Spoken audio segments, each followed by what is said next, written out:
Today's session is in reference to TCPIP. Our main objectives are to be able to explain the purpose and the role of TCPIP in the internet and the private network. We need to understand the majority of all network, even the internet itself, relies on TCPIP.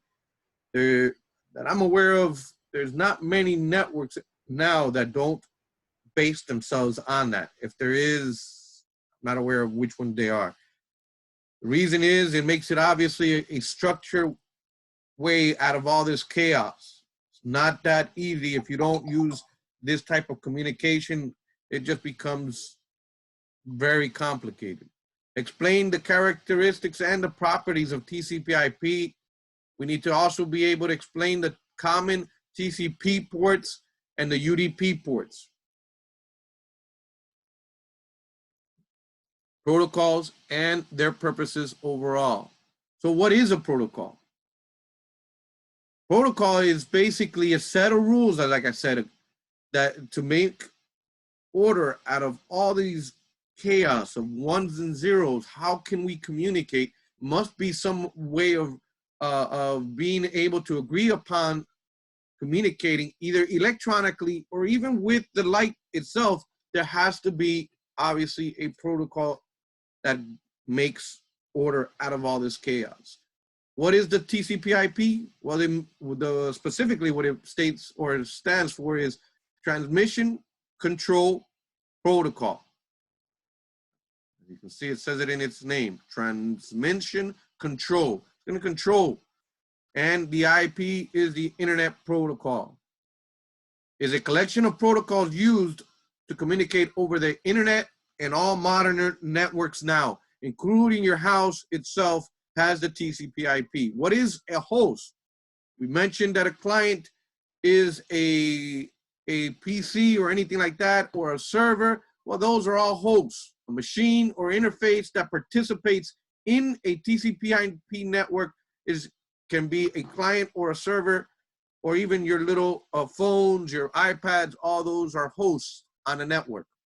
We need to be very clear about that, because anyone that has an IP is a host. Doesn't matter what it is. If it has an IP, it's been considered a host on the network. There's a network side and there's going to be a host side that we're going to be looking at real soon. So we need to be clear on who's who. Pablo, can you help us here with this slide, number 5? Of course, we got the communication protocols. A protocol is a set of rules that govern network communication. A protocol suite is a group of protocols that can be used together. The most popular protocol suite is Transmission Control Protocol, Internet Protocol, or TCP/IP, not because it's superior, but it is succeeded because it powers the internet.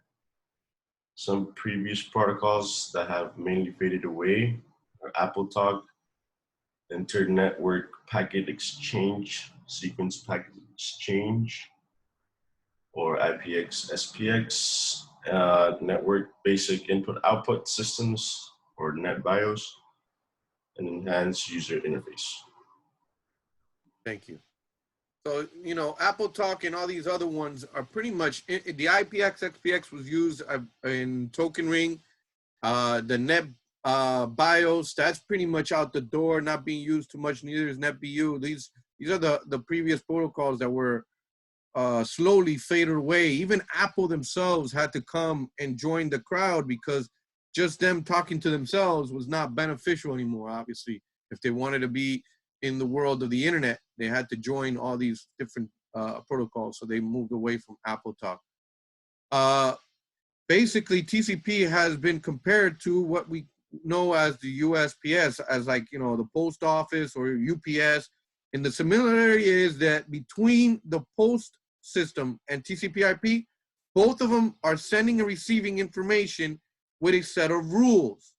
We know that if we have a zip code, we know exactly where we're going, right? Just like you do the little state, city, zip code, that helps the post system make sure that your package gets to the right location. From there, when it gets to a certain location or area, which is usually your local post office, which is corresponds to your zip code, will then go to and take the packet to your house.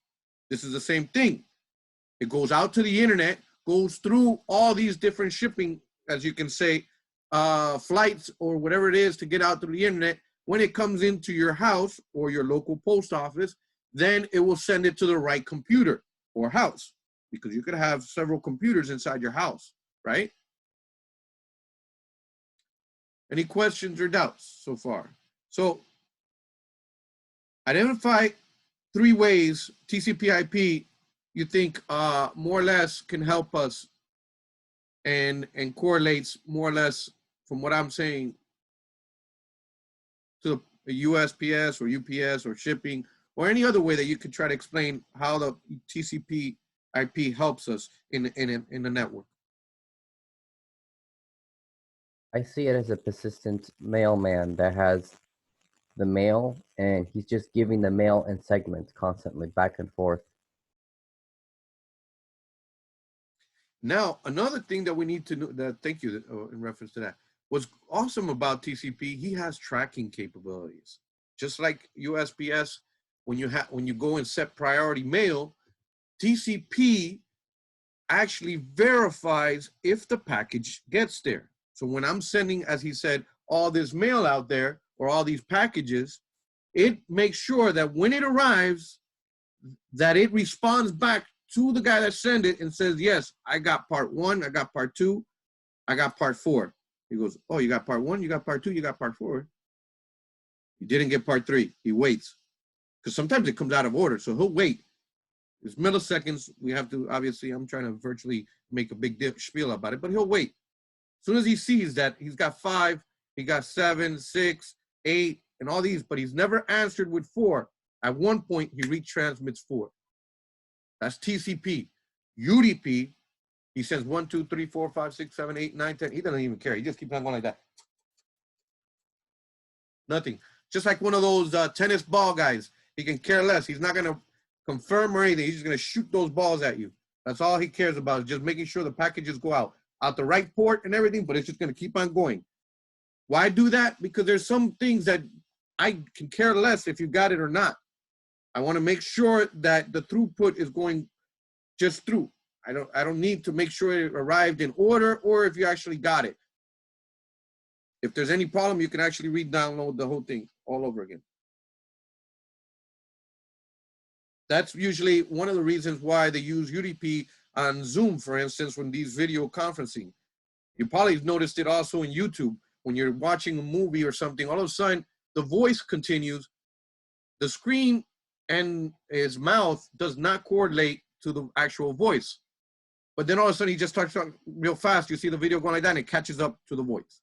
That's what's going on, is because although the packets were being sent with the voice and the packets being sent with the video, since it never really got there on time, the voice got there before the actual video, and that's why they were in sync. Your application is trying hard, the application layer is trying hard to obviously sync the two. He's the one that's going to be working on it. As for the protocol, he can care less. That layer of it, he has no problem. He's just sending away. Any questions in reference to TCP and what it does? But it also sends, it also confirms. So make sure that it arrives. Any questions or concerns?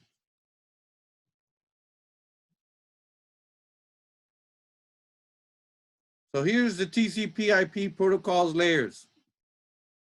As we see here, we have the network access layer, we have the internet layer, we have the transport layer, and the application layer. This was created by the Department of the Defense. These protocols obviously help us also to be able to determine where in the network we're having issues. Various protocols are in different layers. As we see here, PPP, peer-to-peer, is in the network access layer. Frame relay, which is for networks on the WAN, is on this layer. Ethernet is on the network access layer. As for IP, ICMP, which is for pings, or IP version 4. ICMP is for pinging version 6. That's what it is. And IP, all of them are internet. So if it has an IP, it's an internet. If it has MAC addresses or anything equivalent to that type of addressing, it's in the network access layer. Here there is 4. The traditional is 5, and I've mentioned it before. It's called PDITA. P-D-I-T-A. PDITA. Physical, data link, internet, transport, application. Those are your layers. Obviously, there is an OSI suite who have 7 flavors. He actually splits this guy even further. But the main are obviously those 5 that I just mentioned. Any questions so far on the physical, the data link, the internet, the transport, or the application layer?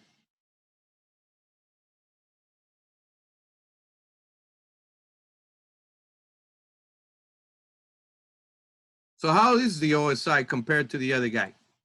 Well, here he is. The International Organization Standard published the Open Systems Interconnection Model in 1984. Has the 7 layers, as I mentioned. Here goes your physical layer. That is all of your media. Any of your media or your dumb devices lay into your layer 1. That is all cables, connectors, hubs. That is considered layer 1. Layer 2 is a data link area. Now we also have to see that the little piece of information, depending where you are, it changes its name. What do I mean by that? On the right column here on the gray, you'll notice that it's called bits. Anyone remember what bits are? Ones Ones and and zeros. zeros.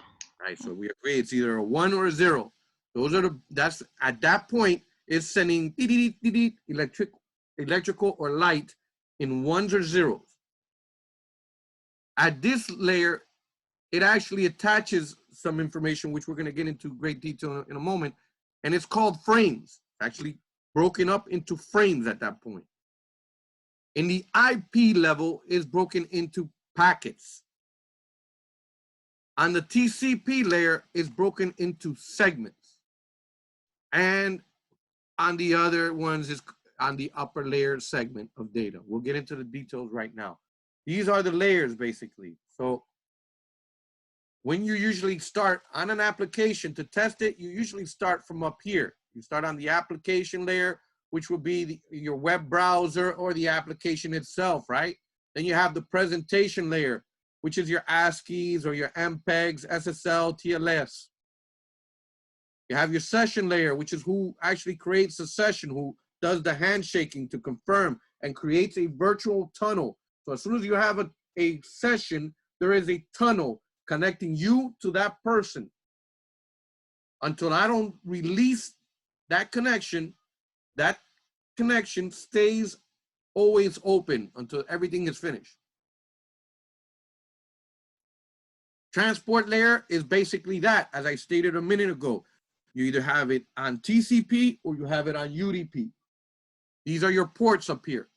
These guys here are your transport layer, are the ones that either guarantee or I just want it there as fast as possible. Or if it doesn't get there, it gets there. You could compare TCP, as I said, being the certified mail or your priority mail where somebody's got to sign off on it. Your UDP is as good as the little white envelope with a stamp on it and good luck. Make sense? If I put a stamp on it, there's no tracking, but I'm still sending it through the post office, and I only pray that it gets there within a year with the current mail system that we got going on. Any questions on that? The next layer, as I said, is the network layer, and then basically here is all dealing in reference to IP layer. Last layer here is, which is dealing with the network itself, is the Ethernet layer, or you have the ATM backbones, you have your fiber channels, MPLS, which is the multi-protocol layer switching, You have your fiber dual or FDDIs and your MAC addresses.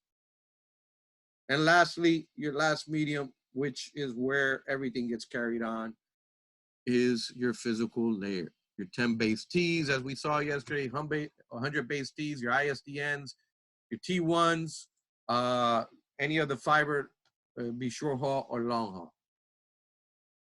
Next slide. So how does this work?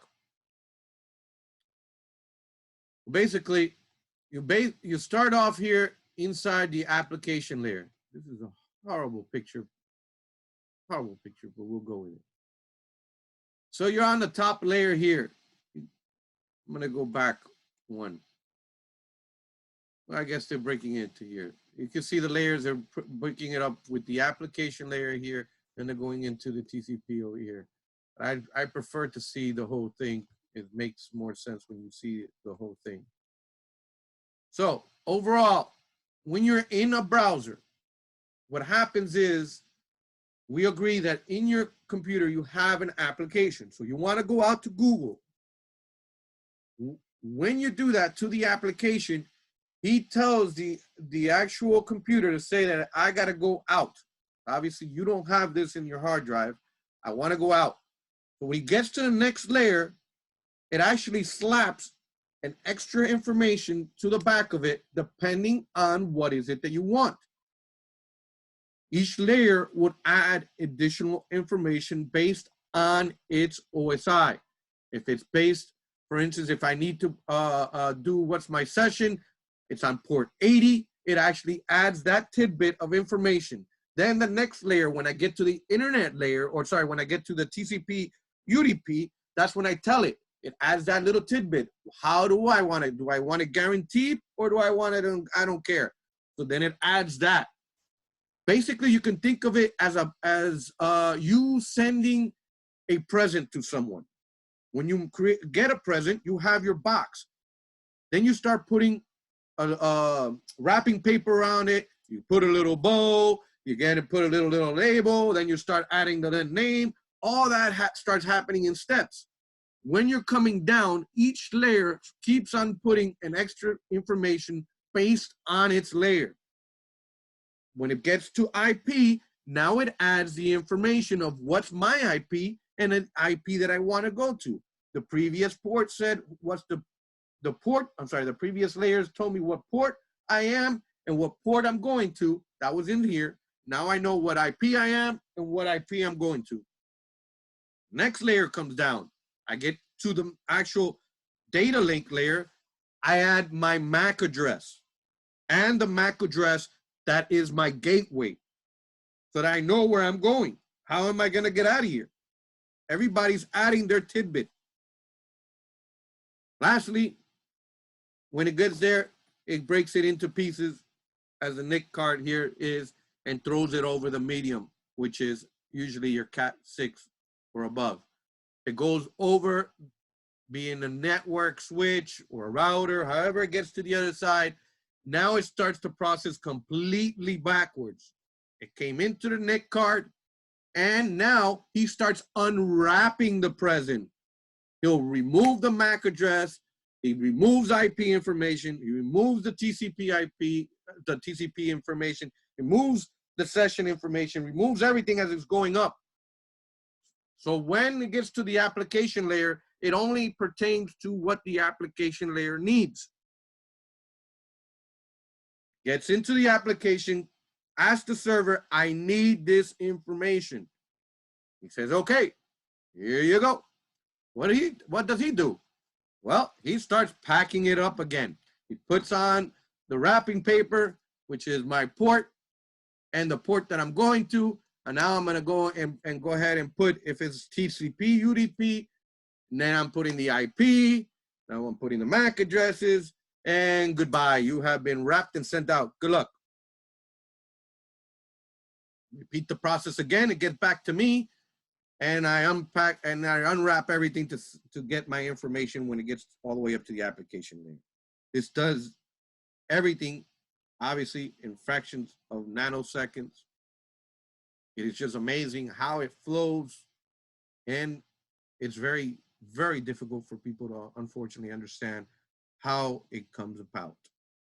So, any questions on the flow of layers of communication so far and how it goes around?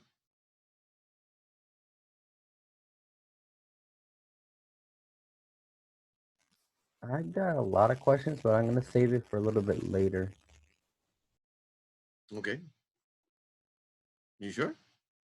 You want to leave them to the left? Yeah, because the picture makes it more complicated for me to like Yeah, explain the it. picture, I told you as soon as I saw the picture, I don't like the picture. So later, when there's a better picture, because I have like specific questions about how it literally goes, what would you consider layer 2 or layer 1, like very specific questions. Well, we're gonna get into this layers now, into each layer and specify each one. Hopefully they'll be able to explain it. So what's the upper layer of application protocol? One of them you could say is HTTP. That is an application protocol that governs obviously the web servers to be able to communicate across the internet. You have HTTP and HTTPS. HTTP is the clear text. He's the one that's clear out there, and anybody that's hearing the conversations on the network can see what's going through. HTTPS is a secure way, hopefully, that you're doing that when you're going to your banks and signing on. That's the application layer. So that would be, for instance, port 80, HTTP. Your transport protocol, that's a different protocol. Now we're coming down. That is the TCP, or the transmission control protocol.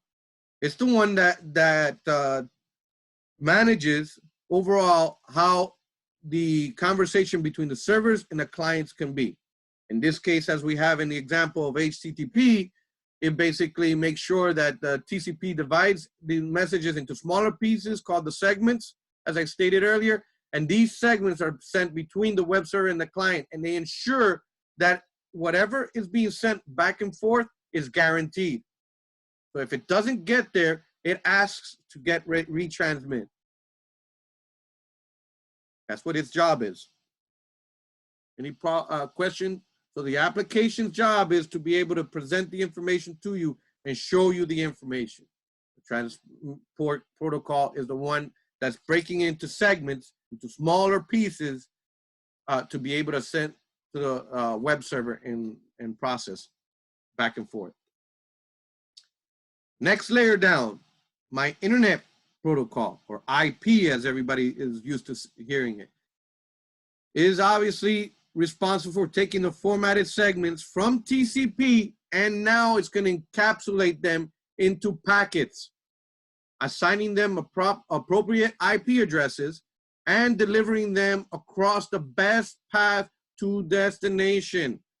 All routers have routing tables, and what they mean by that is based on the IP that is going out, he basically knows the routing of what's the quickest route to get you there. He's always maintaining updates of his routing tables. So if he knows that he can actually get quicker to South America going this way than going first to Canada, then he will obviously go this way. Feel me here now, obviously in your house is going to be a different route because a lot of you are going through a POP.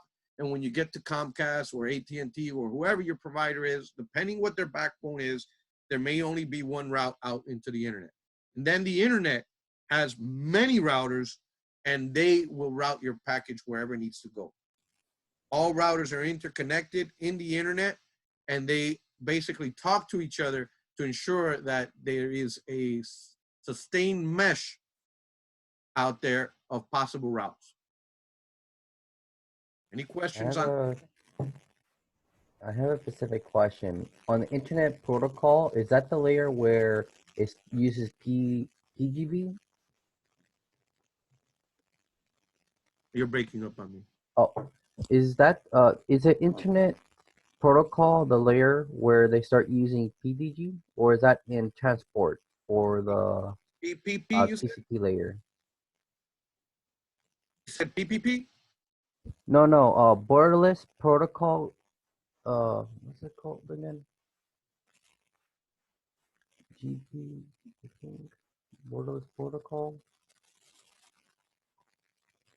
It's an exterior protocol for packets.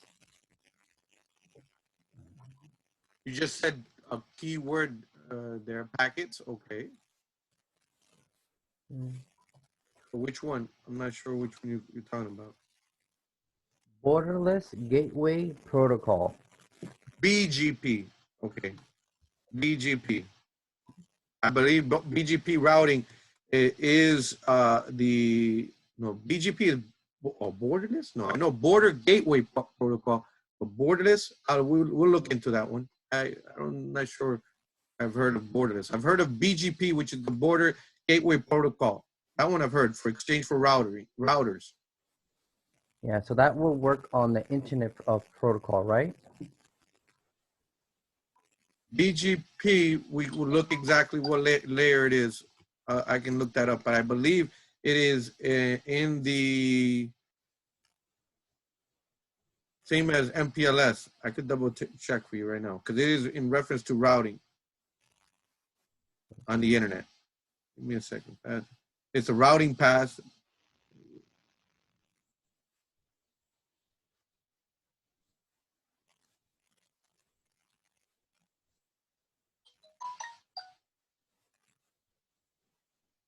Doesn't say what layer here. Application layer. Sorry, I found it now. Oh, it's application layer? BGP is actually all the way up to the application layer. That's what it says here. BGP. Oh. I guess that makes sense because it's like HTML. It's a specific protocol, right? Mm-hmm. Okay. Sorry, I know that's like way ahead. It's like a lot of questions I have about networking. Not a problem. Network access protocol. Data link management protocols that take packets from the IP layer and format them to be transmitted over the media. The standards of protocols for the physical media govern how signals are being sent and interpreted by the receiving client. Network access protocols. So that will be equivalent to your Ethernet and or PPP or various other protocols that are on that layer. Any questions? I have a question. Mm-hmm. So the OSI model, that's pretty much the graph The 7, yeah. that they give you? That's Okay. the physical data link, network layer, transport layer, session layer, presentation layer, application layer.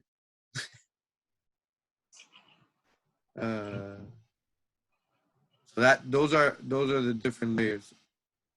So in the network access protocols, those are basically coming right under the IP. Sorry, the network layer access control protocols are the ones that take the packets from IP and format it. So that's already at the data link area. Depending, it gets confusing because you double dip the chip, which I hate when you do these things. On the TCP stack, network is really IP at that point, is what they're talking about, and vice versa. So it gets, the names confuse you. So you have PDTA, and then you have the OSI who has the network layer, who mentions it as being IP, but then in TCP, network is the IP. Very confusing. You got to see the two of them next to each other, and you got to be sure which one they're talking about when you are mentioning the two. We'll see that, and we can compare that right after we get to that point. We can come back and bring those two and bring them next to each other. Be very careful when they're asking us questions. All right, so you have your IP characteristics and properties of IP addresses. You have your subnet mask. You have your IPv version 4. You have your classes, public, private IPs, your APIPA, and communications. You have your rules and type of addresses for the IV version 6. IP version 4, anybody know what the classes are that are available for IP version 4? A, B, C. A, And B, there is a D, but I know that's reserved for multicasting, I think. D, and E. Yeah, I believe it's D and E. Multicasting, and then E is for the military or testing or something like that. Oh, I Okay. didn't know. So Yeah, there's actually up to E. I believe E. I'm not sure about F, but I believe up to E. We're gonna see those soon. I believe they show it to us here. So we need to know what are the classes, because based on the classes, those help us determine the rules of how these IPs come out, and it shows us also the rules of what's the subnet mask, the default subnet mask for them. Does anybody know what the default subnet mask or what a subnet mask does for an IP version 4? I have a good idea how it works, but I still like a little bit lost with it. Okay. Does anyone know who a PIPA is? Private internet IP. If you can't get the IP from your DHT server, your operating system will give you one temporarily. As long as somebody else has that range or scope within that network, you can communicate with that computer. Is it any number, or is it a number specific?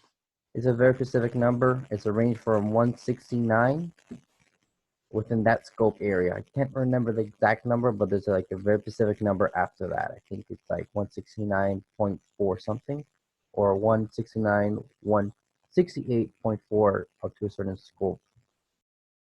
Yeah, a PIPA was created by I believe it was Microsoft Windows to be able to help out, and it's to mimic and help the people who have problems with a DHCP server. So if the DHCP server fails to give you a address, the operating system automatically gives you an IPA address, and a PIPA address is a class B, I believe, address, and it ranges from 169.254.0.0 up to 250. Sorry, 169.254.255.255. So 00 up to 255.255 on the last two octets. So all IP addresses, if we learned our little friend, all IP addresses basically go up to the range of 0 to 255. There's a total of 256 possible. So if I have my little bit monster here, oh great, that's not what I want. How do I write? If I have my little bit monster, I need 8 of them on each individual section.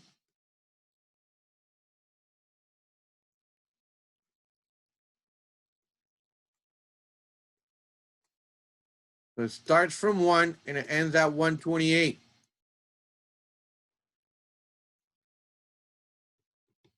Everyone remember that?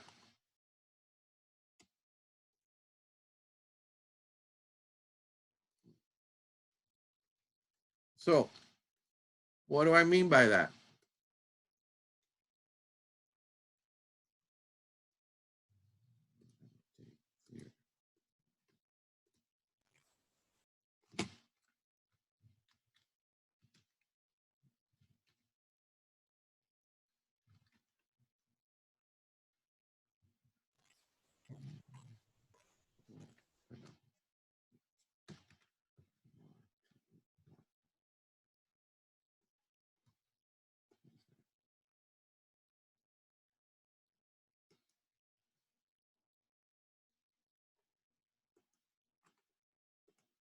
Okay, so this is 2 to the 0, 2 to the 1, 2 to the 2, 2 to the 3,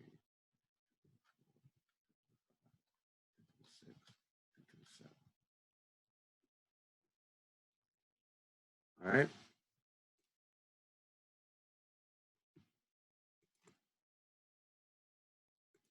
You guys still can see my screen here? Hello? I see it. Yes.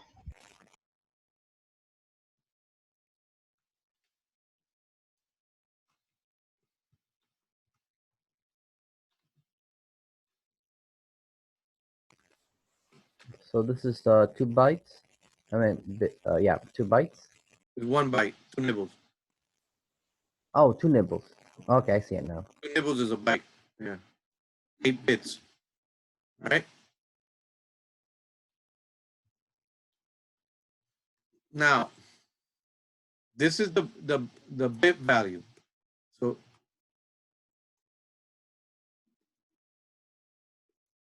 all right. So if I turn it on, 2 to the 0 is 1. 2 to the 1 is 2. 2 to the 2, sorry, 2 to the 3, 2 to the 2 is 4. 2 to the, now I'm getting myself lost. 1, 2, 3, 4. Yeah, that's right. 2 to the 3 is 8. 2 to the 4 is 16. 2 to the 5 is 32, 664. So how does this help me? Well, IP addresses, they get filled out from left to right. Okay. So if I want to fill out this area here,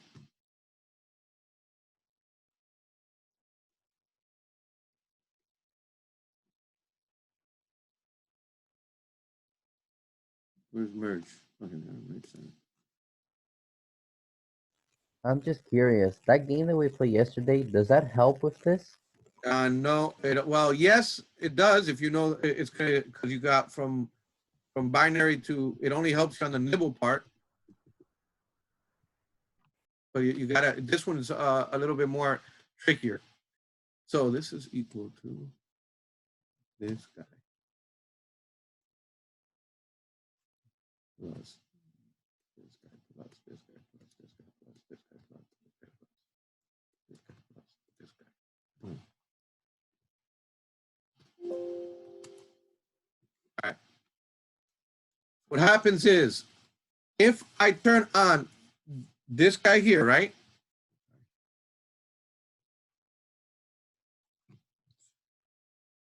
This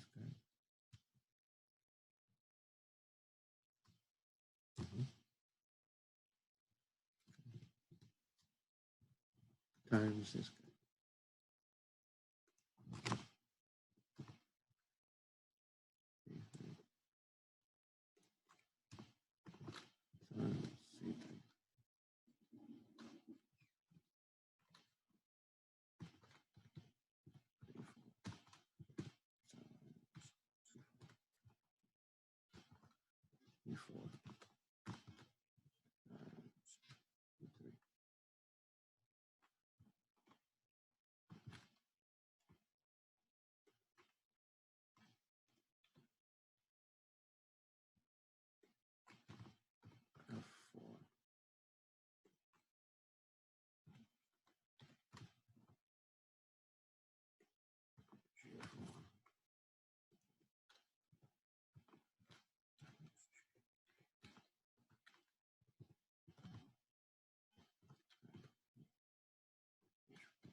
And then the last one is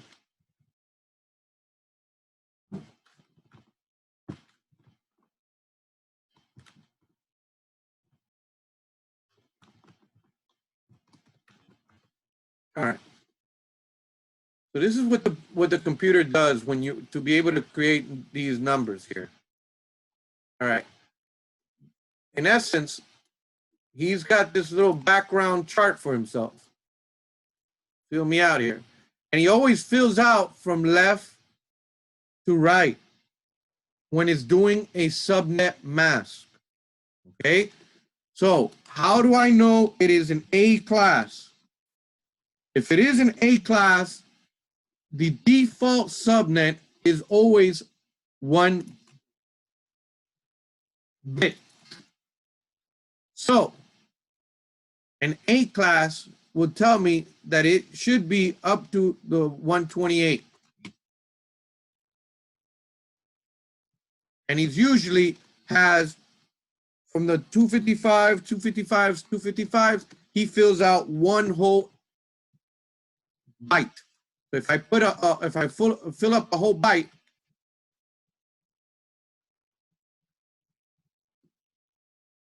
that is the default mask for A. For default mask of B, he will fill up two of these. So it will be, instead of just 255.0.0.0, the B, since he fills out two of them, his default subnet mask is going to be 255.0.0.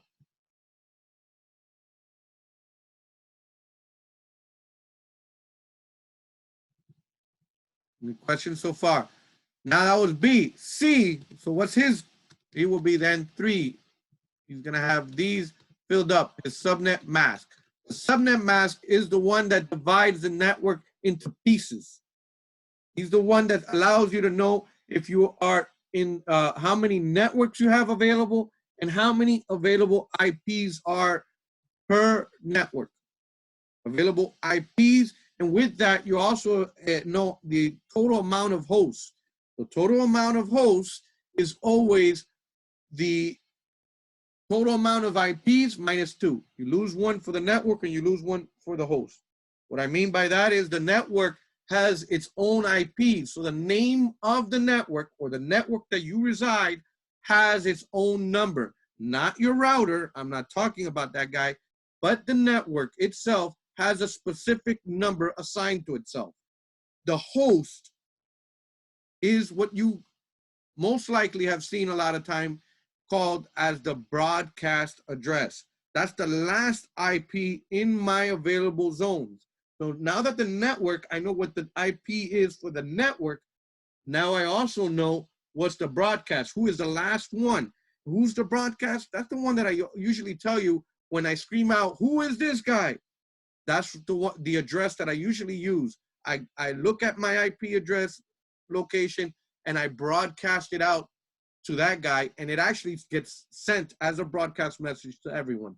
So even if you're on a switch, everyone on a switch or a hub will receive that broadcast message within that network.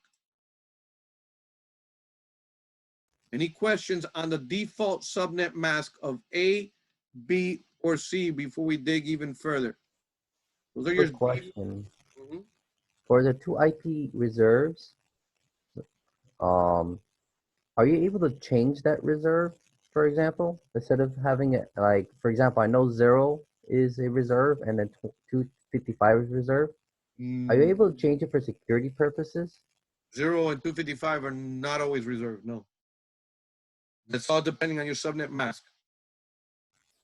Oh, okay, but you have to have 2 reserves though. You always lose network. One to represent what network you're in, and one to represent what is the host address. In other words, the broadcast address of the network. So that means the network is literally the whole network ID. Like you use this specific IP for the whole network.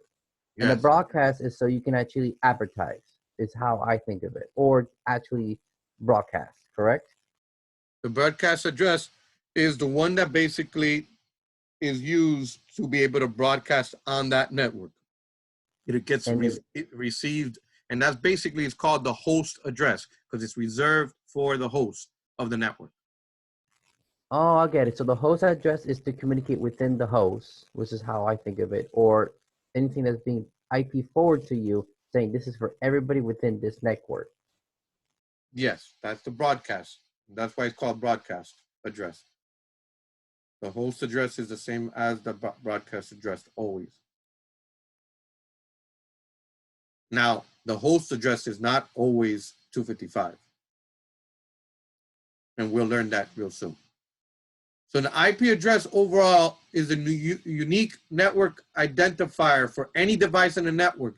It should not repeat. If you have your DHCP server configured correctly, it will only assign an IP address to one person at a time. It also provides a lease so that if Pablo is logged off for over a week and I need more addresses, I can then release the address and then now lease it to somebody else.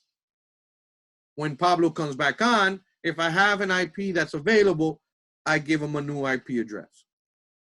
Very careful, because if we do static IPs, which means that we statically are addressing it, we usually do it on servers, routers, or anything that requires a static IP, that we do not duplicate it. It'll create a collision, and most likely both of them will go down whenever both IPs are up together, or the same IP is up twice. Now, an IP version 4 is a 32-bit address. Why do I say that? It has 4 octets. So if I multiply this, we said is 8, right? This is equivalent to 8.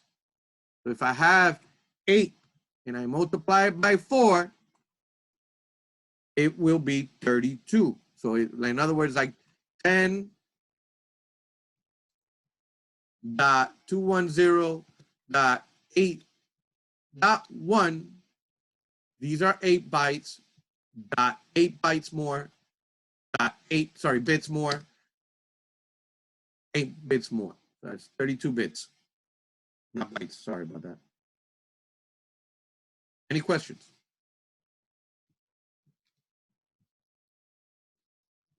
All right. So, as I stated, it has from 0 to 25 to 255, which is a 256 in each octet. Each octet is each area here. So 10 dot, that's an octet. That's an octet. That's another octet. Questions so far? So overall, it provides more than 4 billion unique addresses. Obviously, that was more than enough. We're never going to have so many IPs. Yeah, that's why IP version 6 came out. Believe it or not, we obviously, back in the 80s and when the internet first came out, 4 billions was like unheard of. You're lucky if you even have a computer in your house, let alone many computers or devices. We have cars that right now have IPs. We have phones. We have almost everything. Even your refrigerator has an IP. IP version 6, because of all the public IPs have basically been eaten up, has now created 128-bit hexadecimal IP. That's obviously to solve the problem on the internet. 9 out of 10 times your private internet, still many companies are still using for the private intranet IP version 4 with maybe IP version 6 turned on, but in essence it's really IP version 4 because they're still controlling this range here.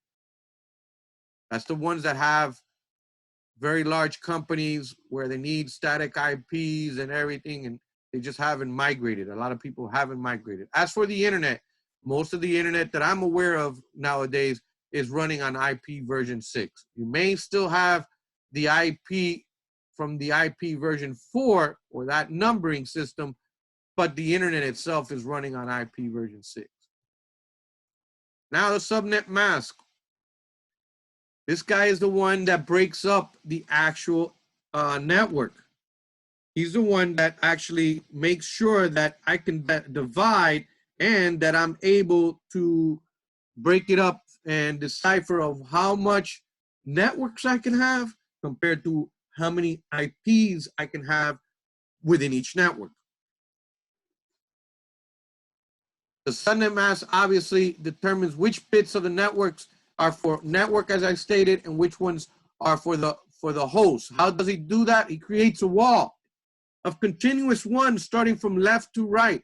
IPs, as we agreed and as we did and played in Flippy Bits, IPs can go and flip any variances to create a number. So if we look here on the top portion, if I wanted to create the number 10, I can do that with ease by just turning on only these 2 bits. and now I have 10.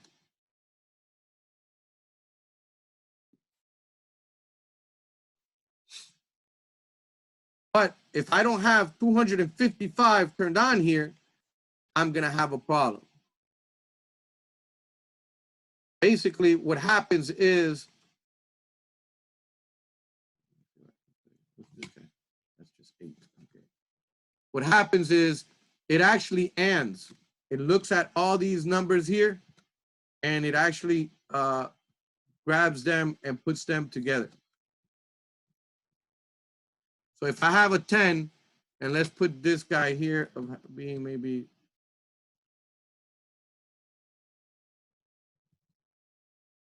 let me turn on that guy for right now. When he puts these two together, you'll see, sorry.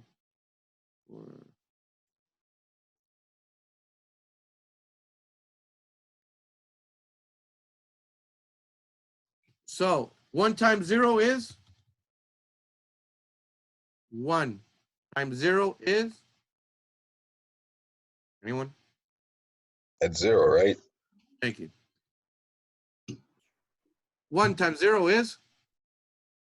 0. 1 times 0 is? 0. 1. 1 times 0 is? Zero. All right. 1 times 1 is? 1. Now, what if I have 1 times 1 and I'm on this bit, what value do I have here? What's my total so far? 4 so far? Huh? You have 4 right now? What's the bit value? Oh, sorry. 8. All right, so now I can say that it's 8, right? I don't want to, I'll create the formula in a minute. I'm going to fix this worksheet and give it to you guys so you can play around with it. I'm going to create the whole 4 octets and everything while we're on a break. But I want to make sure we understand at least 1 octet real quick. I have 8, right? So far I had 0, 0, 0, 0. Now, 0 times 0? 0. 0 times 1? 0. 0 times 0? 0. So technically, although my IP address starts with 8, since my subnet mask is 248, in layman's term, my first octet of my network starts in 8. My first octet available network starts in 8, because when he did this little math, he only was able to get these two guys to coincide with each other. We're going to get into playing with this a little further and making sure that we all understand this. But this is what he's doing. He's grabbing your IP, and then he's getting your subnet mask, and he's combining the two to create this. We need to find the wall. Where is the wall? In this case here, the wall is right here. This tells me right away that all the ones stopped here. So the only thing that I can care about when it comes to ANDing and finding out where I am is everything before the wall. Anything after that wall, I can care less, because that is the host side. Anything beyond that side over there is all for the host. That gives me all the IPs. The left side now tells me all the sides of the networks are. So this network starts on 8.0.0.0. That's where he starts. Any questions on how that ANDing happened?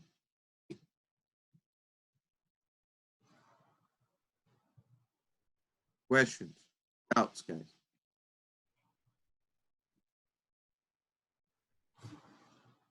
I have plenty of doubts. Okay. That's good.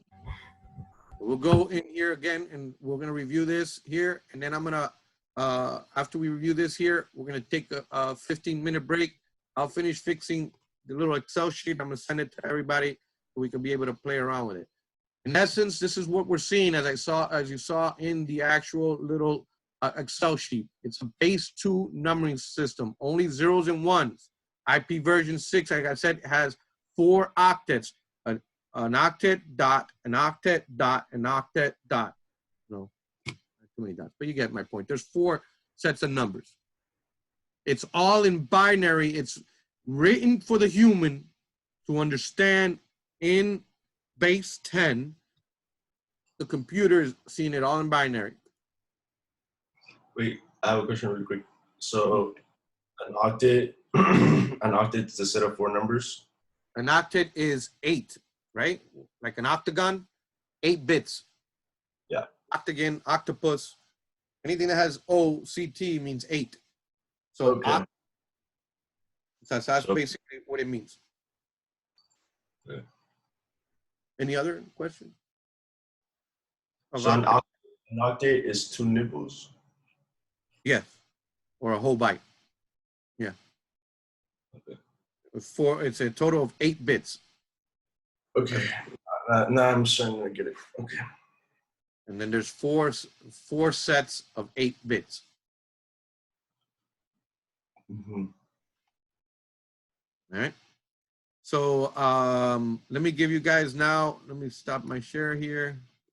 I'm going to pause. So overall, as we stated, IP address has an IP address section and it has a subnet mask section here. All right.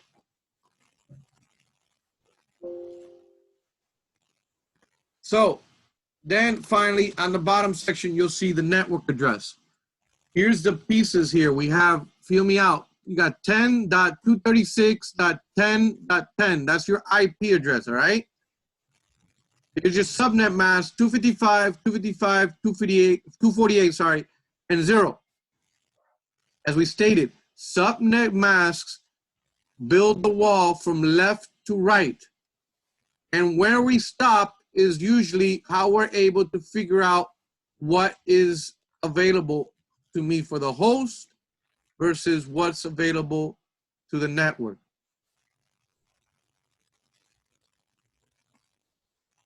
Do you guys see this, what I have on the screen right now?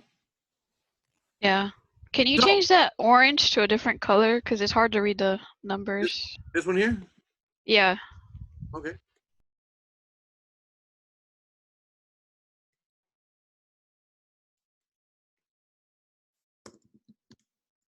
That better? Yes, thank you. Okay. So, as we stated before, we broke out, these are the 8 bits here. That's just to know what bit I'm on.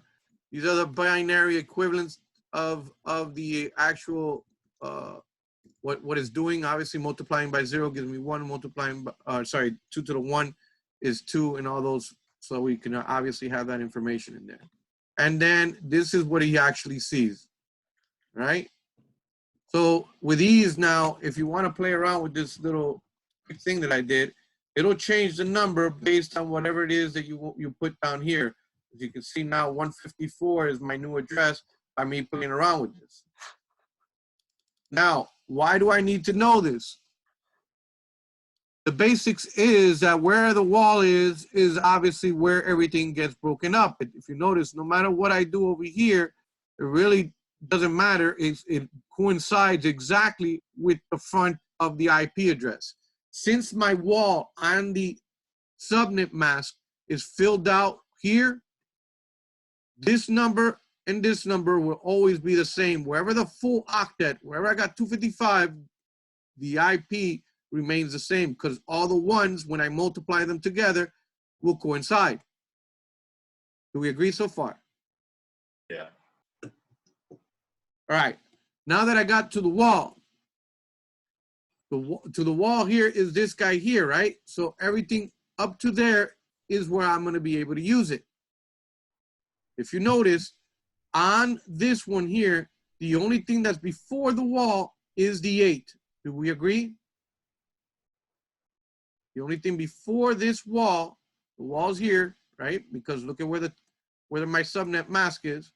Let me build this little wall.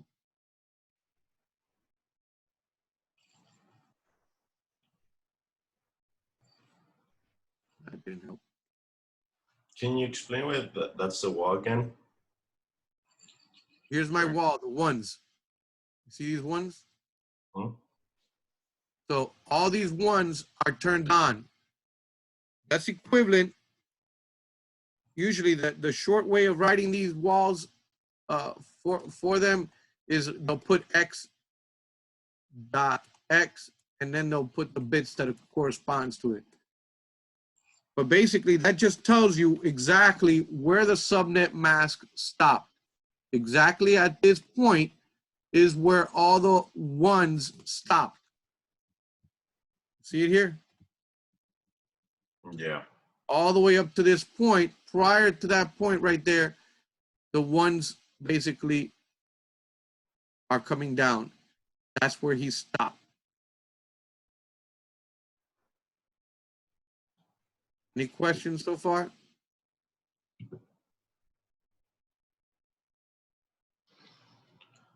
Doubts? So if we see that on my IP up here, let's play around with it over here. So let's, instead of being 10, let me turn on this guy over here. Now I should have something that coincides with that, right? If you look at it, only the ones that meet up with each other is the 64 and the 8. Although all of these are on, the only ones that are on the top is 64 and 8.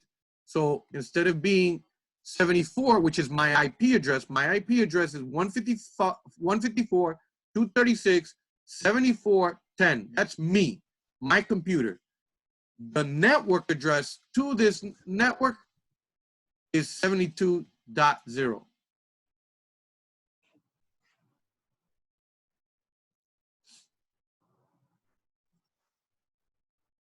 Questions so far, how I'm coming up with that number? This is a class B IP, right? Because it's the subnet, or is this class C? It's a class C subnet, and the IP is class B from what I can see. It's class B. So the network address is 74. My IP address is this guy. That's the one, pretend that's my computer address, right? Now that's the subnet mask here, the subnet mask that they assigned to my computer.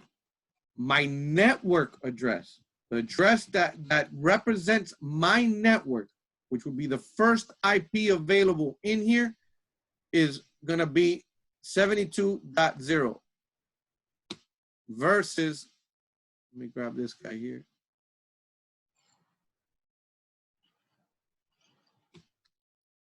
Versus this guy here. And what happens to the 154 and 236? Why don't you like take them into consideration? All right, give me 1 second here.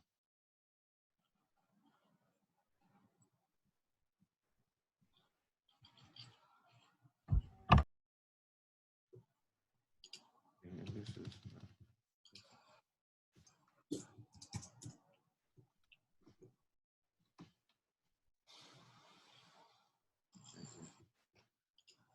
all right, so here's my IP address, right? But since my subnet mask is 255.248, I have all the bits on. So anything that my IP address has, since all bits are on, this part of the address stays the same. The left side is always for the network. So if it's all on, that's the network, part of the network address. It's all on, that's part of the network address. That's the 236 from my IP. Here, though, not all the bits are on. I only have the bits up to here. For example, let's say I now change the wall from being here. You'll notice now that the actual network address is completely different because the wall is at a different spot. When it does its ANDing, it's completely different.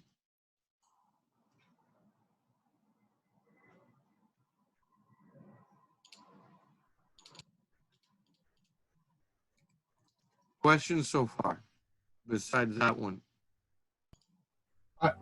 I understand the math. I just don't really understand the application. Well, that we just want to understand the math. I haven't gotten yet to the second part of it. So with this, I should be able to know, and if I know what type of address it is, I know how many networks are available and how many addresses are available. How do I know that? Basically, I can grab, depending where the wall is, if I grab all these bits here, there's 13 bits. If I go 2 to the 13th minus 2 will tell you exactly how many hosts are in that network.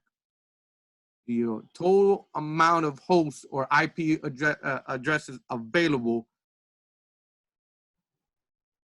So if you have 13, that means you have a CIDR 13 or WAC 13 subnet, right?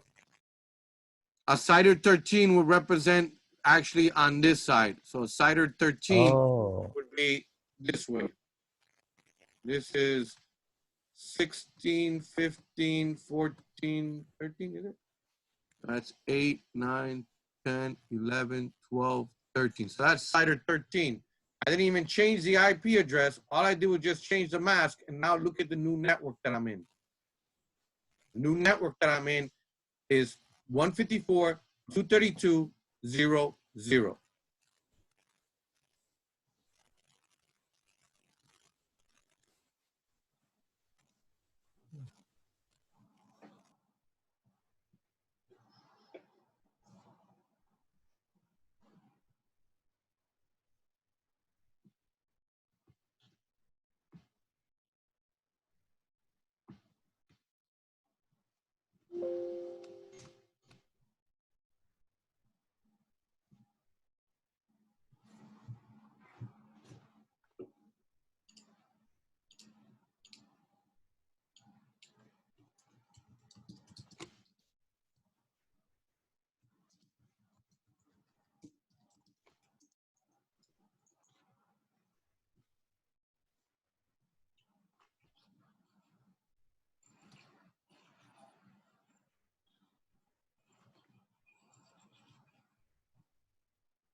So if I wanted to write this address as he said, I can write 154.232.0.0 CIDR 13.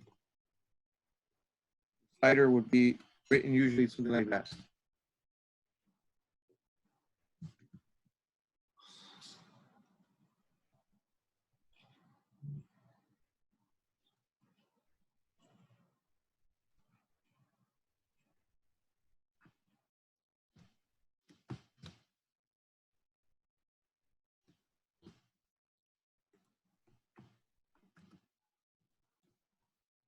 That's how I could write shorthand this network.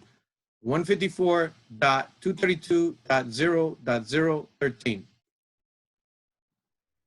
So it should automatically now update itself. CIDR 15, CIDR 16, 17, 18. Those are your CIDRs. So I have a question. Mm-hmm. So for the number above versus subnet, that would be wait a second. Since the IP address has two components, the network address and the host address, Mm-hmm. then the host address would be the one up top, right? Okay. So this is my IP. This is the network address, and now the host address is the last available IP in the actual thing. So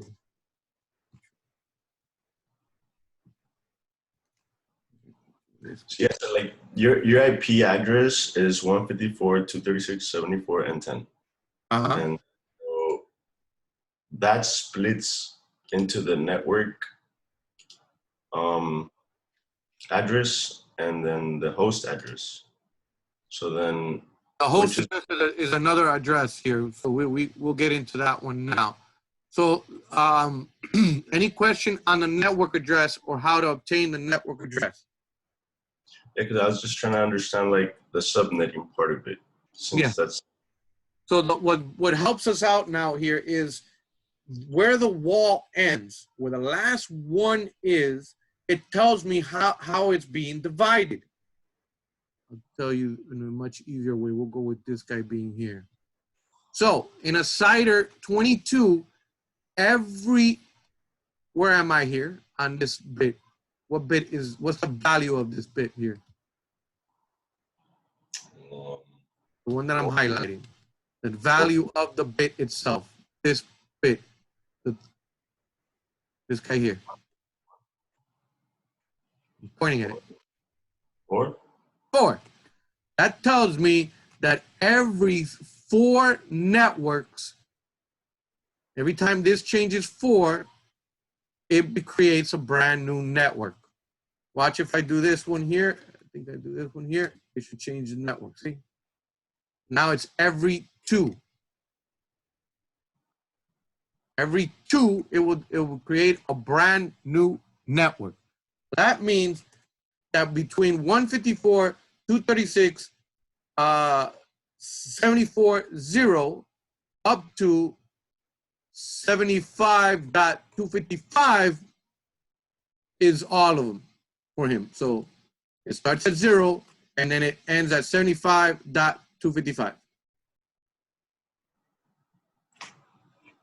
If I move it up here and I remove this guy, you see now it went down to 72, and that's because every 4 is a brand new network.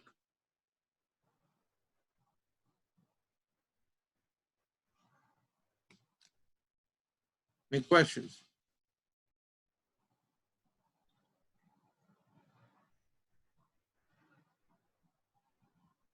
Doubts?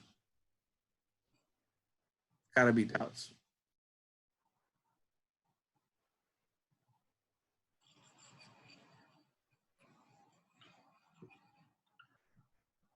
So now that I know here, how do I know if I'm class A, class B? As I told you, the easiest way to know from class A, class B, and class C is as easy as 1, 2, 3. I'll show you now.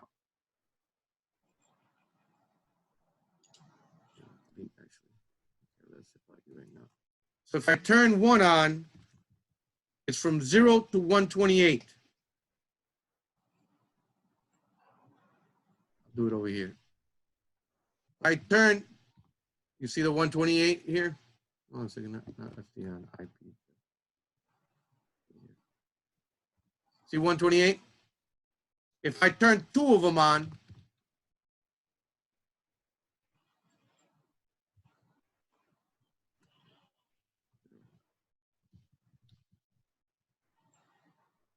there goes your 128. So that from 0 up to 128 lets you know that's basically the A class. The next class is 192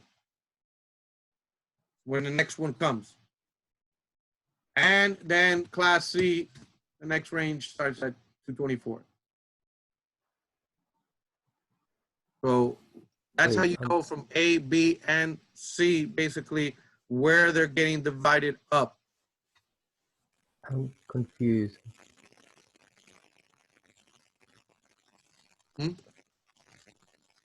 We are. I'll show you the chart. Oh, okay. That So, helps.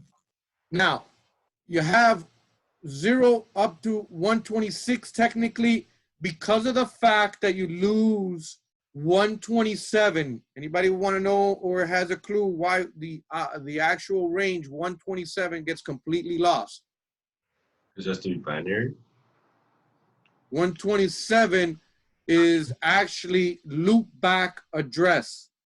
The whole range of 127.0.01 and various other ones are loopback addresses. Any IP that has that is not really routable over the internet. It's a private loopback address. So if I turn on 1 bit, we saw it goes all the way up to 127, which technically, I'm sorry, up to 128, but technically we lose 127 because of the fact of the loopback. So now that I know that I turned it on and 128 starts there, when does the next one start? 192. That's when C starts. Now, when does C end? Again, I do the same thing. When does C end? 224. So that means up to 223. So when is the next range end? 240. So if I look here at D, from 224 up to 240, really up to 239, right? Because 240 is the next range. Now it's E. So our main classes and the ones that everyone really is in A, B, and C. D is maintained for multicast IPs, and E is for experimental and or military use. Any questions or doubts? We're not going to do this activity yet because I find it very annoying to do that one before we actually understand anything down over here. Any questions on the class itself? So how do I know? Well, another question here is A, B, or C. So let's look at this number that I had. It was 154. 154 is it A, B, or C? Anybody remember from what I just told you? What's the number you said? 154? It's B. 154. This IP It's address. B. 164? 154. 154? 154 is B. So if it's B, I automatically am losing the first 2 octets. Be careful with these things. Anything that's in the B, you cannot, if you want it to work, if you're going to put it in LAN and not go into the WAN, fine and dandy, it will work. But if you want the IP to work, since the way it's split and it is a B, these 2 first octets should be completely full. In other words, it should be 255, 255, and now you can mess with it over here.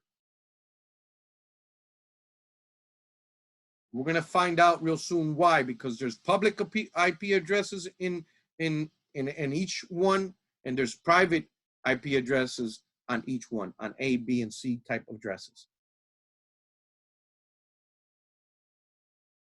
Questions or doubts? So if I come in here, and now I know that for sure these 2 are exit out, there's no way I can touch anything over here. Now I can connect, I can count the amount of networks available to use. How do I know that?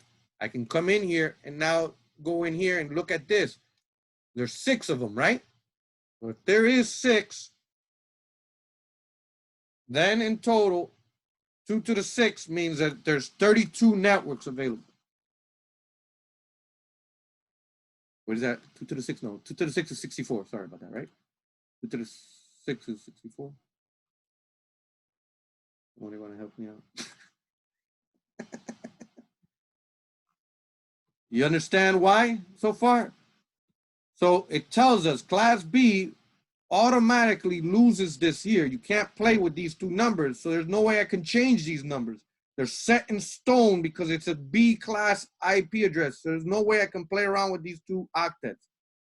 Although they're already reserved for the network, since it is a B class, they don't count towards the amount of networks that I have available.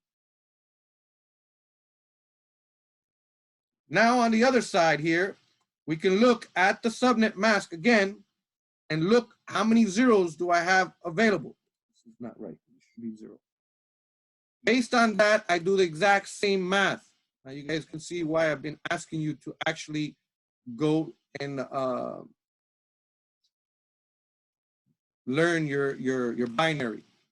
You have here 8 bits plus 2 more bits is 10. 2 to the 10th minus 2. That gives you exactly how many hosts you have or IP addresses available.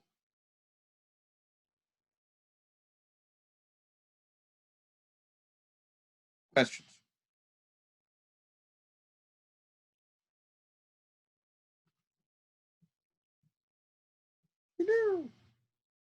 You have to have questions. Let's look at the first one in the document that I have for us here. We're going to put it in here, 192. So let's make 192. How can I make the IP 192 address? How do I do that here? How can I create 192 on the first octet?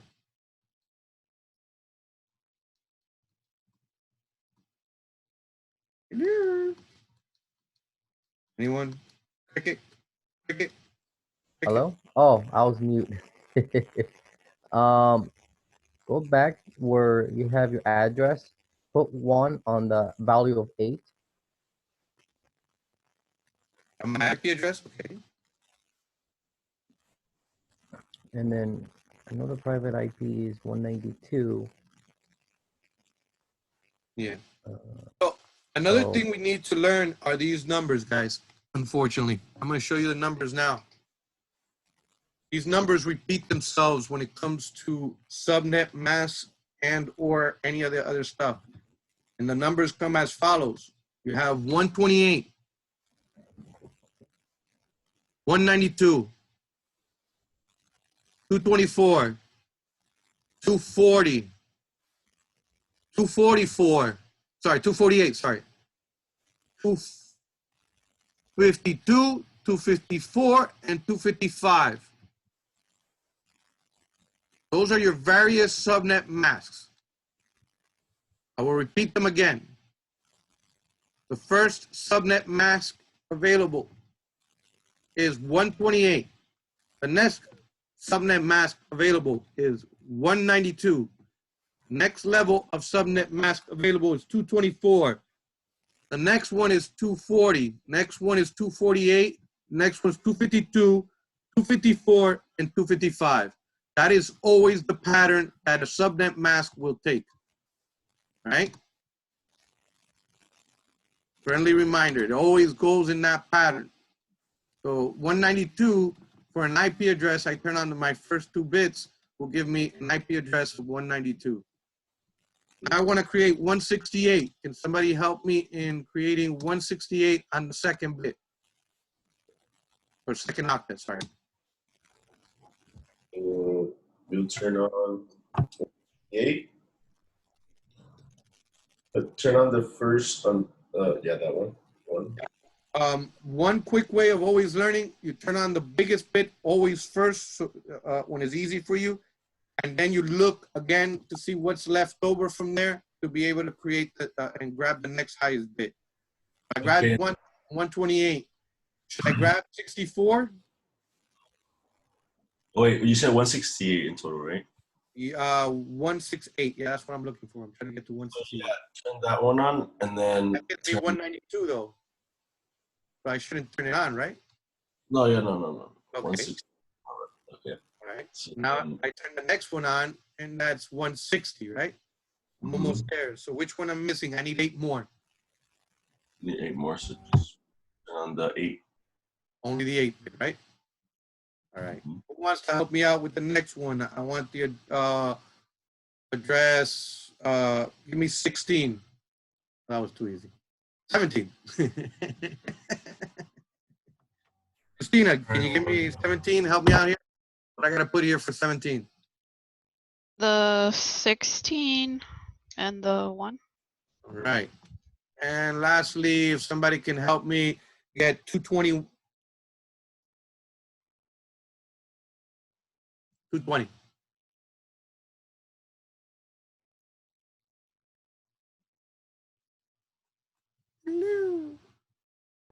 Jordan, can you help me with 220?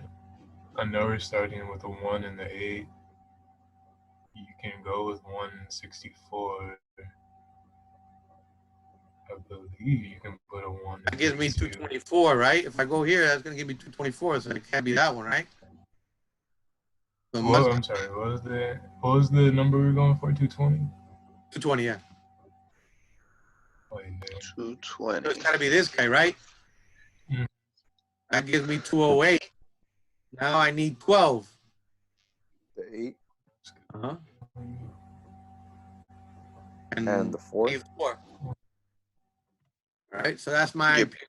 Thank you.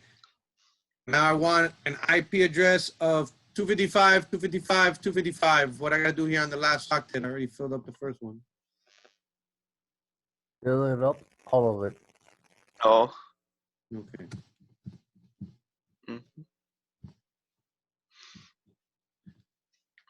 192.168.17.220, what type of class subnet is that?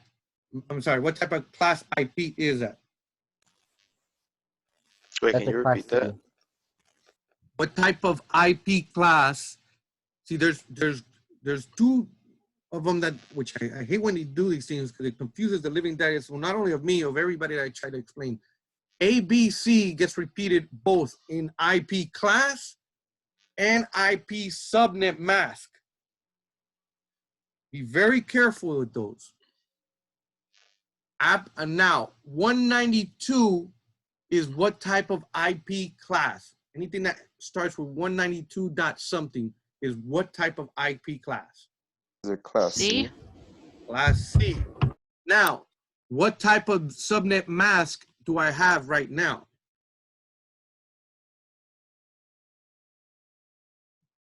C? Correct. C. Now, what happens is we can always go from, in subnet masks, I can have a class A IP and I can actually put it with a class C subnet mask. I have a class A IP, but I want to be able to break it up into a lot of pieces. Instead of only having 255, the default mask, we agree, for class A, you put an X on the first octet, is 255.0.0.0. That's the default subnet mask of any A class. As for B, it is the first two octets. So I can have those two X's on the first two octets for subnet mask is 255.255.0.0. Very dangerous. I cannot put a class CIP with a class CIP with a class A subnet mask. I can't do that unless if I'm going to be in a private network completely and I'm not attempting to use a router. It's the only way it may work because they're all just in a LAN and there's no router routing these packages. You have to understand there's a set of rules and mandates. So they already know these rules. And it's going to be playing by those rules. So if you have a router, you must be abiding by these rules that I'm telling you right now. So any class CIP can't have that class A because then it's going to break it up into too many big chunks on the network. And it won't work because some of those IPs that are in those big chunks are either private or public.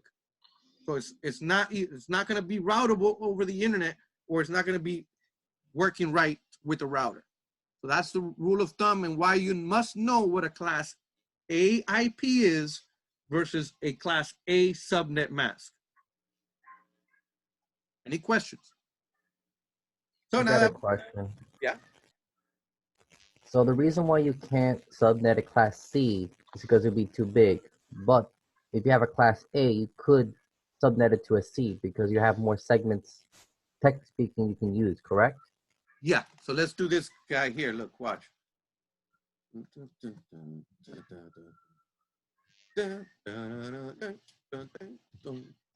right, 10. So as we see here, 10, we all agree, is in a class A IP address, right? Now, the variance between this one and the other one, when I had 192, we said it was a C. So even though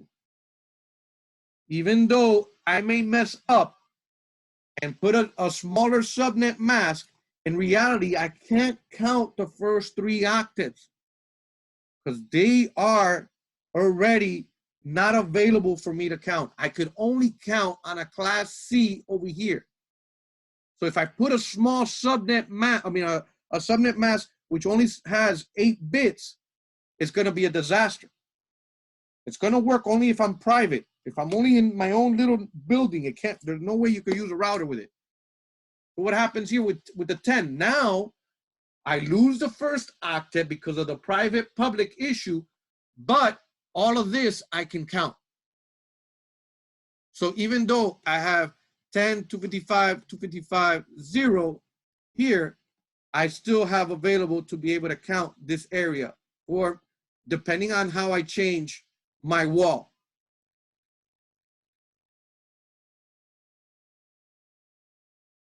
Any questions? So if it's in the case of a C class, even though the subnet mask may be smaller for some weird reason, I can't play around with those. Those are reserved for the network side. Whatever that class is, that side of it is reserved for the network. So I need to be making sure that I don't intertwine one with the other. That's why they let you know what are the rules. The default subnet mask though is that, but I can use this here. It's just going to give me much more networks available versus hosts. Because if I would have left it here, I would only have this area here for the network. So every time this guy changes, I'll have a brand new network. I would have a whole bunch of networks. But since I changed it, right, and it's this way, I have much more now networks than I did before compared to putting the wall over here, because then I can reserve all of that for the host. Here I have only this amount of bits. That's 250 something networks or something like that. Questions? 250, yeah, 250 something networks every time this guy changes. 256, 0 through. Any questions?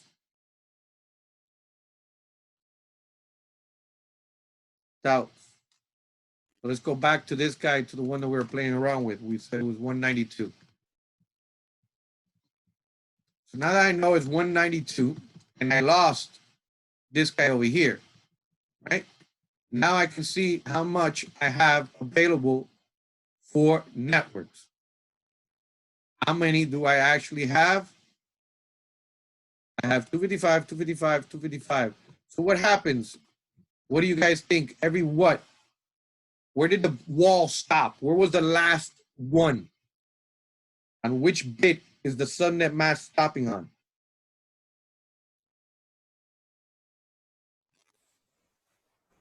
What's this bit here? That's where the wall is stopping, right? 255, 255, 255. The wall is stopping here. What is the value? What? No. Wait, isn't the wall stopping on the second octave? The wall is here. Here's the subnet mask. Oh, okay. I'm looking at the wrong thing. Okay. It's stopping it's at the end of the third octave. It's where it stops. So every time, pretty much, this guy changes, it's a new network, right? If I look at here, it should be 17 on the bottom. Yes, it is 17 on the bottom. So let's try that again. Let me change this number up here. Change it to any number I want here. Let's see, it should be 21 now. Yes, it is. 21-0.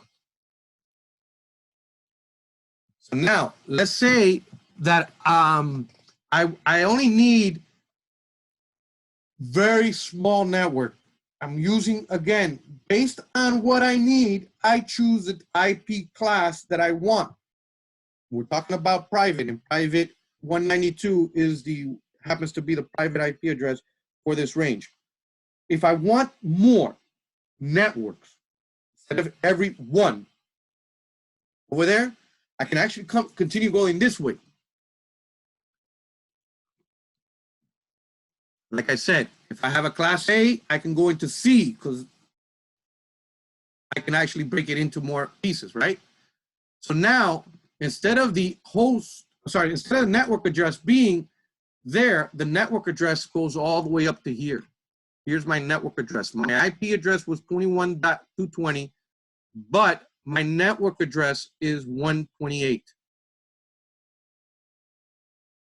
It's gonna break every 128. So from 0 to 127, 128 starts the new one, up to the next guy, which is 255. Which is 256, but 285, you feel me?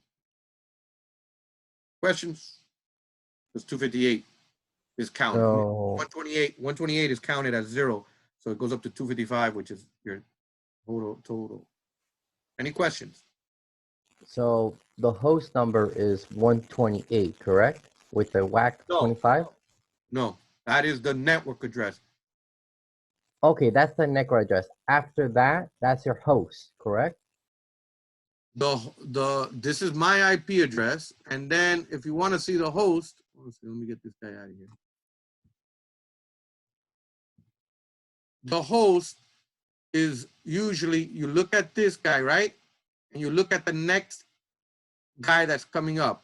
Who would be the next guy coming up? The next network coming up. Next network will be starting at 129, right? Negative. If the wall reached here, every 128 would be another network. Every 128. So in other words, if I come here, for instance, every 64 is a brand new network. Every 64? Yeah, because the bit is the wall stopping on 64. So every 64 is a brand new network. Every time 64, look at this one now. If I go here, every 32 is a brand new network. Oh, okay. So you can use the value to represent how many networks has been segmented, correct? Here, yeah, that's how you know where it's being break, because where it stops, it coincides on where it breaks. Where the wall stops, it tells you exactly where it breaks. So here, if you every go to 16 is going to be a brand new network. So we'll see here. Let me try to bring this down to a lower number. We can see lower numbers. All right. 7. So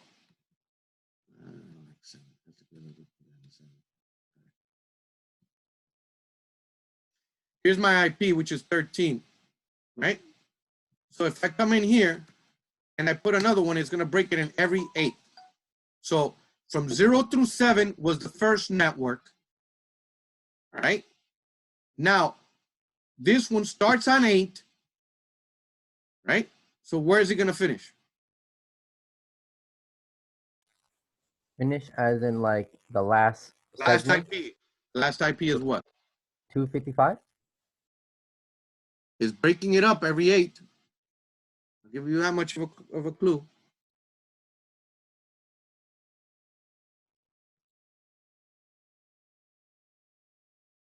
That's going to be hard for me to create the formula. I'm going to create that formula. I'll create an if statement to do that. So we know it's every 8, right?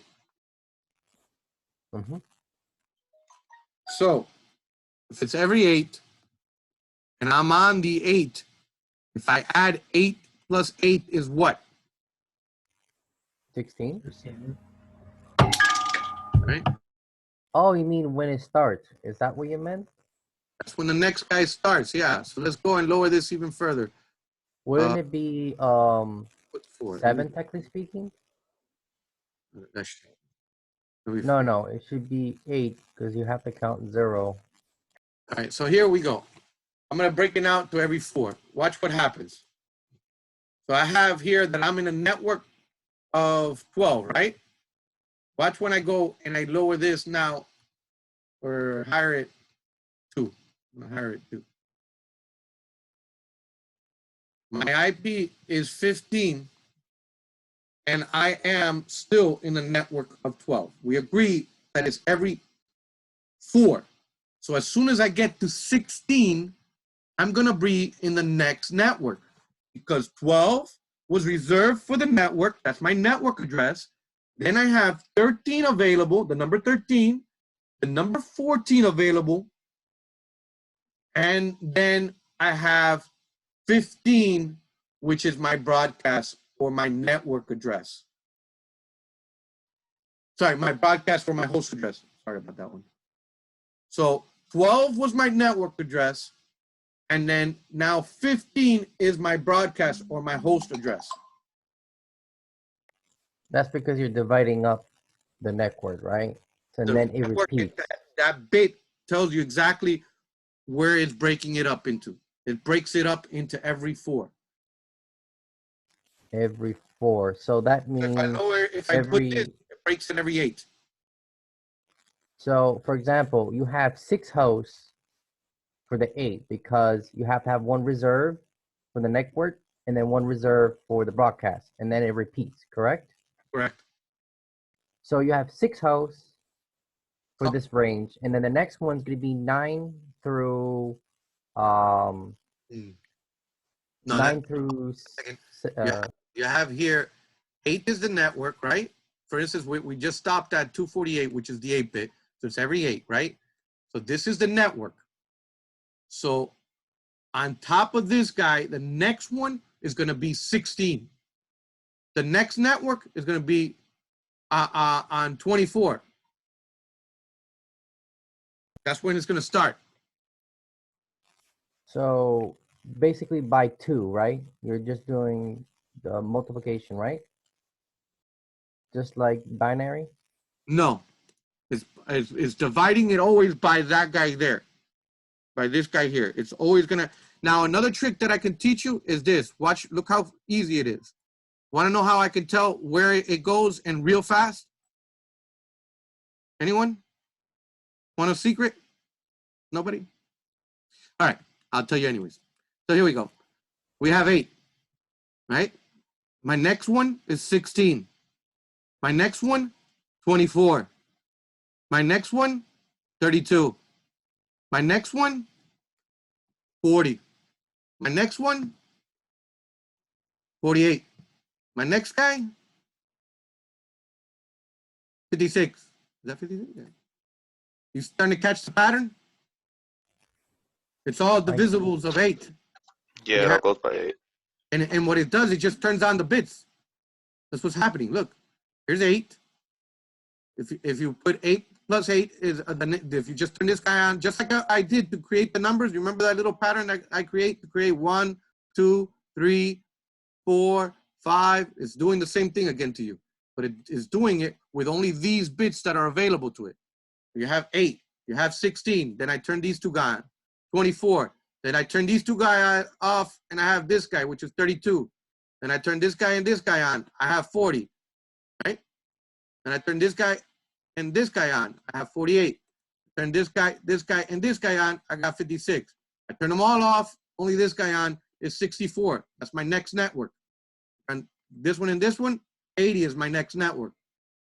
Sorry, no. This one, 72 is my next one. Then so forth and so forth. You just continuously go through it. That's how it's able to divide it up to pieces of the network. Now that I know 16 is the next one, all I have to do is just go one down from that location, and that tells me where my next host is available. Now, what do I mean by that? I'm going to make it now a little bit even harder. Right before we get back. Let's change this now into a actual A address. On purpose, I got to make this into an A so I don't break any of the rules. I'll leave all the numbers on the top the same. So now we agree that for A, I can't mess with anything here. This whole octet, I must reserve, because a class A, the default minimum subnet mask is that it has to have that guy filled up. Now, from here to here, it's up for grabs. Depending on which way I want to use it, I can actually create the subnet mask to do whatever I want. Now, what I'm going to show you here is that this obviously now plays a little different. Let's go back to this one being at least every 2, so it could be a little bit easier. Every 2 S, right? So now I have this all filled up. So my network here will be 10, 168, 20, 0. That is my network address. That's where it starts. right? My IP address is 10.168.21, but the first one is 20. So if the first one is 20 and I'm here, can anybody guess where the next network starts?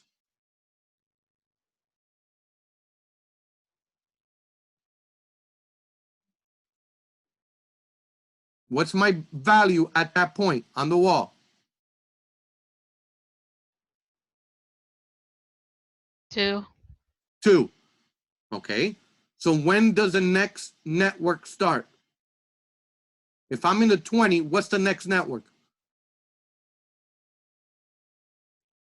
I'm 10, 168, 20, 0. What's the next network? If the value is 2, it's going to break it up in pieces of 2. What's the next one?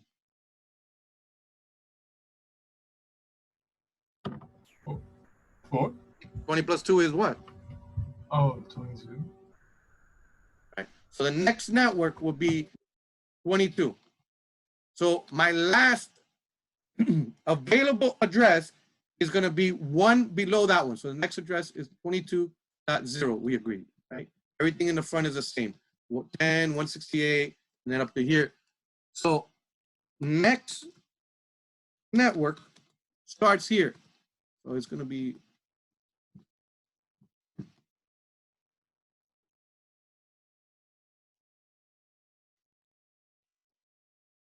so now that I know that it is 22, what's one less than this? 22.0.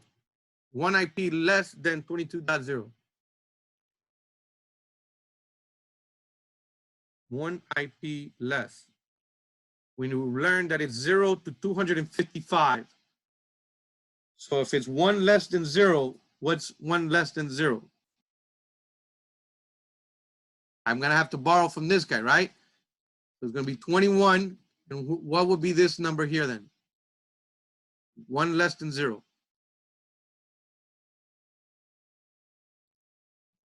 $255. Goes 0 to 255 and it repeats itself. Every octet goes 0 to 255. So my network address is 10.168.20.0.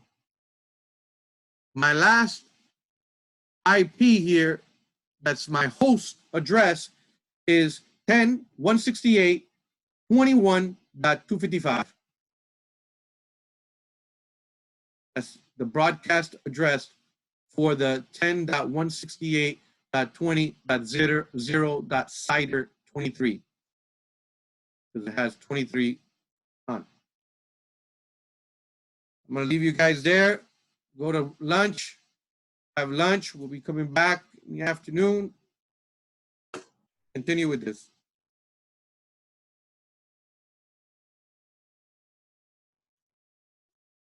A good lunch.